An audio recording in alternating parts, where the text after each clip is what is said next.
امتحانتو 20 شدی؟ وای خاله قربونت بره فدات بشم باهوش. خب حالا یه امتحان معمولی تا 20 شدی، همچین چیز خاصی هم نیست. آدم باید امتحان الهی شه 20 شه. المپیاد ریاضی مقام آوردی بابا، این بچه نابغه است به من رفته. المپیاد ریاضی؟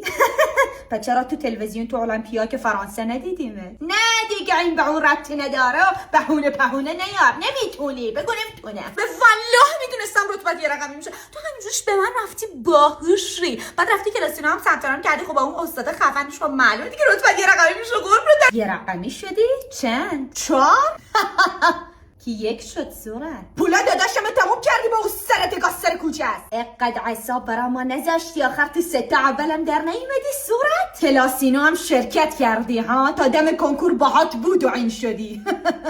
یادش بخیر من هم سن تو بودم رتبم 1 شد.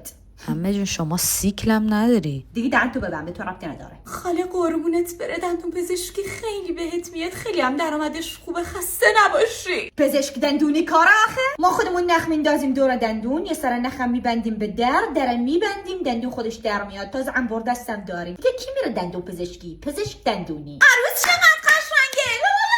وای خاله جان خیلی به هم دیگه میاید، مبارکتون باشه. چقدر هم پسر خوبیه، جنتلمن با شخصیت، خانواده دار، پولدار، معتاد، علاف. یعنی تر زدی تو زندگیت با این انتخابات عزیزم. ببخشی نامه یکم روکم. به گل پسر من گفتی نه، بعد به این شیلنگی گفتی آره. عیبی نداره، به هر حال مبارک عزیزم.